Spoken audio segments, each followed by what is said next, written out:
இயேசு கிறிஸ்து நாமத்தினாலே நன்மை வாழ்த்துக்கள். நாம் அந்த 3 தூதர்களில் கர்த்தர் ஒருவர்ன்றதை பார்த்துருந்தோம். அந்த 2 தூதர்கள் என்ன செய்தார்கள், எங்கே போனார்கள் அப்படின்றத நம்ம பார்க்கலாம். சரிங்களா? ஆதியாகமம் 19வது அதிகாரம் 1 வசனம் முதல். அந்த 2 தூதரும் சாயங்காலத்திலே சோதோமுக்கு வந்தார்கள். லோத்து சோதோமின் வாசலிலே உட்கார்ந்திருந்தான்.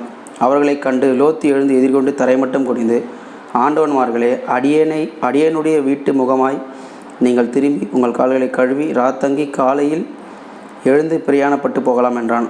அதற்கு அவர்கள் அப்படியல்ல, வீதியிலே ராத்தங்குவோம் என்றார்கள். அவன் அவர்களை மிகவும் வருந்தி கேட்டுக்கொண்டான். அப்பொழுது அவனிடத்திற்கு திரும்பி அவன் வீட்டிலே பிரவேசித்தார்கள். அவன் புளிப்பில்லா அப்பங்களை சுட்டு அவர்களுக்கு விருந்து பண்ணினான். அவர்கள் புசித்தார்கள். அவர்கள் படுக்கும் முன்னே சோதோம் பட்டணத்து மனிதராகிய வாலிபர் முதல் சிறு கிழவர் மட்டும் உள்ள ஜனங்கள் அனைவரும் நானா திசைகளிலும் இருந்து வந்து வீட்டை சூழ்ந்து கொண்டு லோத்தை கூப்பிட்டு, இந்த ராத்திரி உன்னிடத்தில் வந்த மனுஷர் எங்கே? நாங்கள் அவர்களை அறியும்படிக்கு அவர்களை எங்களிடத்தில் வெளியே கொண்டு வா என்றார்கள்.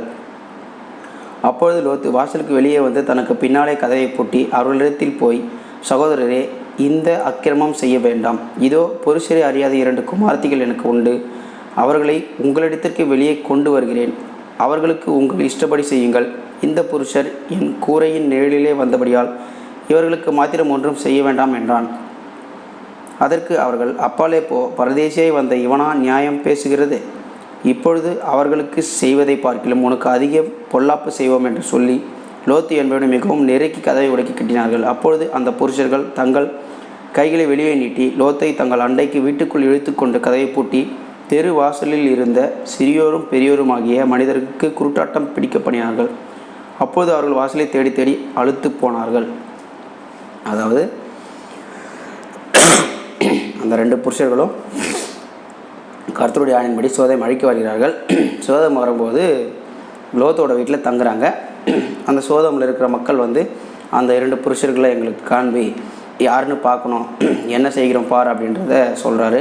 அதற்கு லோத்து என் வீட்டில் 2 பெண்கள் இருக்கிறாங்க, எனக்கு 2 பெண்கள் இருக்கிறாங்க, அவர்கள் என்னென்ன செய்யுங்க, வந்த 2 புருஷரை விட்டு விடுங்க, அதாவது தூதர்களை விட்டு விடுங்க, அவர்கள் எதையும் செய்யாதீங்க அப்படின்றாங்க. அதற்கு தூதர்கள் லோத்து உள்ளே இழுத்து கொண்டு மக்களுக்கு கண் தெரியாமல் பண்ணிட்டாங்க.